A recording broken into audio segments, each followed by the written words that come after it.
police discover that this foreign student's lavish lifestyle had a scandalous source after all.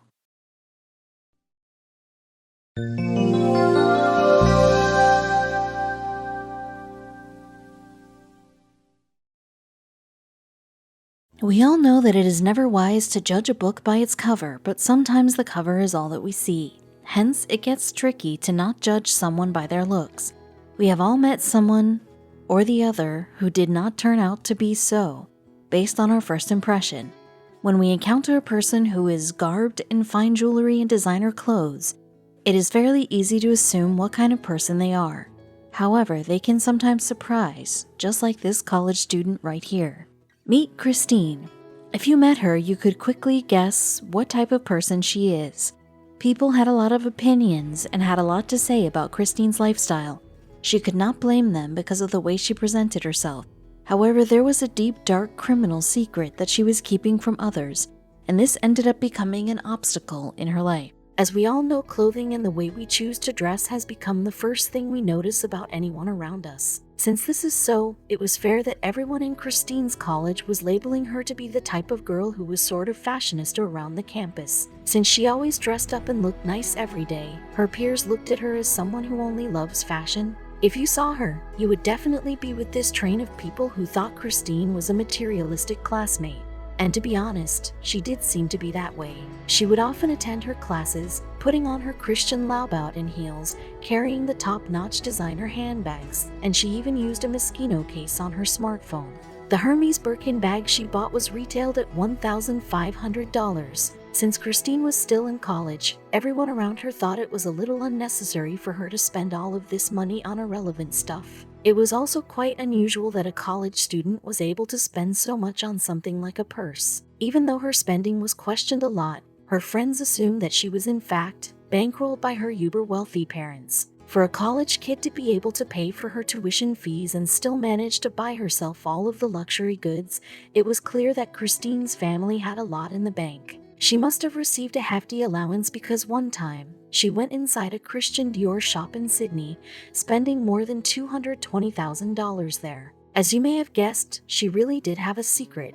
Christine, although appears to be a spoiled girl, has a few characteristics that people should aspire to attain. For a girl who was just 21 years old, she had already paved her way into her college career. She was all the way from Malaysia, but Christine had moved thousands of miles away to Australia. She came to the outback to pursue her studies in chemical engineering at Sydney University. She was spending an insane amount on all these clothes and bags that it would make people who came from humble beginnings in her college uncomfortable. She was getting a lot of support from her parents back home, but they clearly were not sending her hundreds of thousands to throw away on high-priced accessories and clothing.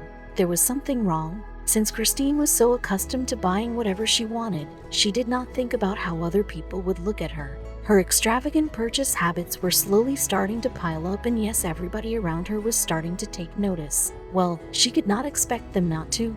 Would you not take notice if someone you saw every day kept wearing luxury clothing, jewelry, or bags? Christine's dorm room was slowly filled with her multiple designer handbags, expensive clothes, high-end jewelry, the latest mobile phones, and a top-of-the-line vacuum cleaner. Her possessions were stuffing up the whole room, and it was slowly talked about by her college mates. The biggest question being asked was how she could afford all of these. Christine did not see anything wrong with the way she was spending her money. She did not feel like she was at fault, as she thought it was her right to spend her own money however she wanted. The funds in her account were exceeding a little bit further more than they had in the past, so she just assumed that she was secretly being transferring more money by her loving parents. Like every child gets happy to receive a little more than their regular allowance, Christine was very pleased with her parents, and so she did not even bother asking them. A few months later, since the huge sum of money kept flowing into her account, she started to realize that something was wrong.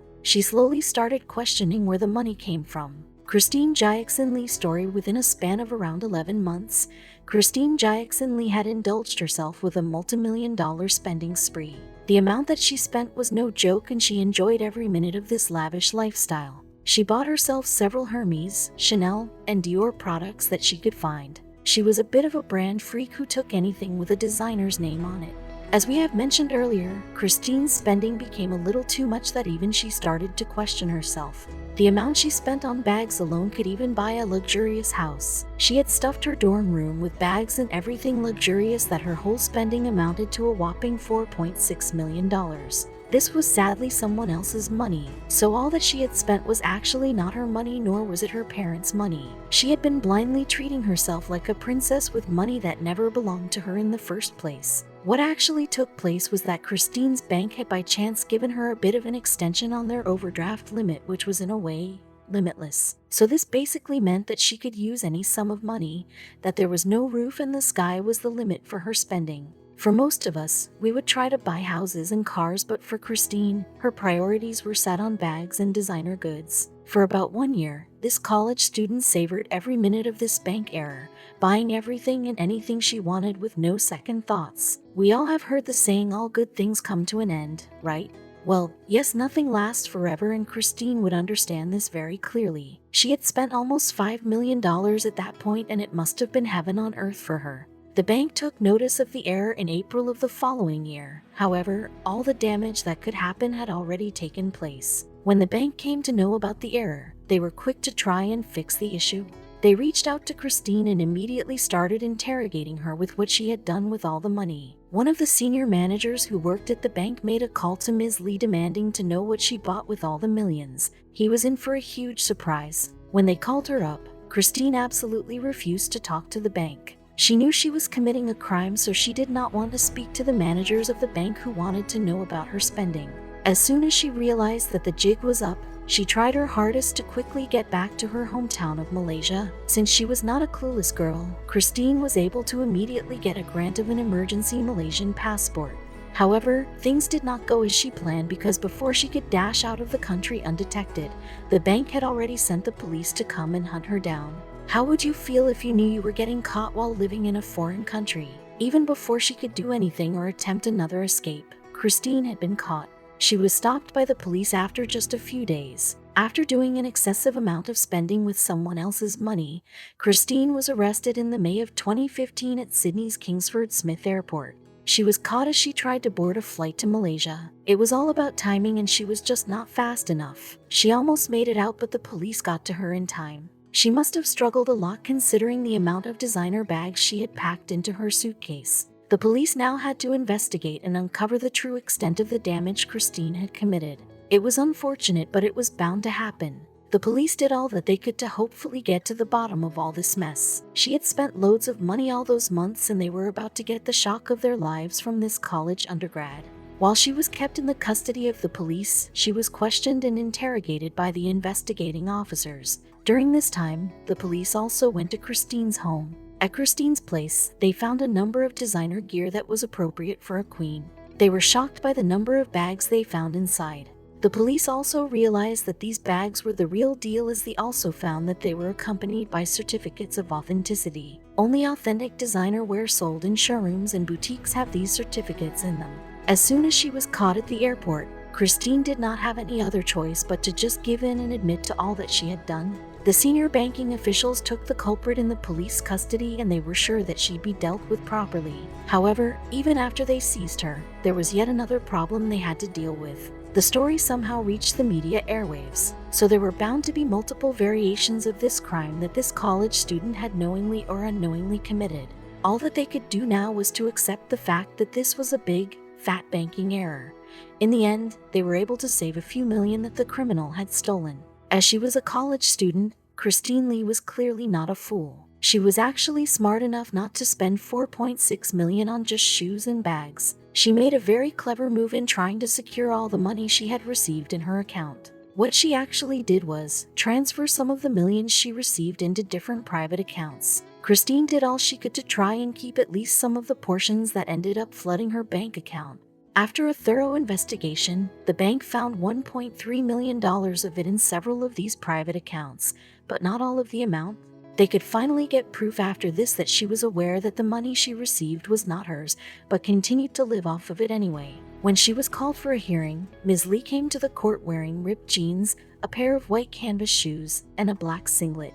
The wrist and ankle tattoos she had inked on herself were visible, and she had a pink, fluffy keychain attached to her light brown backpack. She appeared to be quite carefree, like all of this was not her fault. She was clearly projecting her guilt along with her blatant disregard for the proceedings in the court that was about to begin. It is amazing to see her dressed this way even after all the money she used up had been proven not to be hers. One thing you can say is that Christine is ballsy. Even after all of this happened, the trial did not end as anyone expected. Christine's lawyer, Hugo Aston, had already been in talks with the press even before the trial took place, confirming that the parents of his client were in support of their daughter. He was also sure that Christine would be excused from all of this crime. He went on saying that, "We feel confident our client will be acquitted." When the evidence was so clear, it is remarkable to see the lawyer still so confident.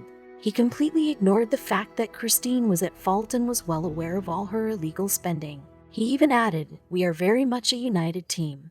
This was such a shocking and quite frankly a bold statement to have made considering the damage his client had caused. The disrespectful student had a defense which stated that there had been no deception at all. She maintained that she actually believed her money was coming from her parents all along. Ultimately, the attorney for Westpac Bank made a decision to have the criminal charges against Christine dropped. They did so because they wanted a future civil suit to be secured. There was another reason too. This decision was not just based on the fact that they hoped to have a better luck in civil court either. The charges had been dropped on this student because of a similar case. There was a case where a man had been charged with fraud for withdrawing $2.1 million from ATMs. Since this case had not ended well for the bank, how could they win over Christine Lee? So for now, Westpac Bank had been working hard to hopefully get back the $4.6 million they had lost. Christine Jackson Lee, however, moved back to Malaysia. Since the charges had been dropped, she was grateful that she could live a scot-free life. Although the chances of her returning her items are unclear, there is something that is for sure. After the bank had dropped all of the charges that they pinned against Christine, it looked as though they were at fault the whole time. It really does seem as though the bank was not properly doing their work in the first place.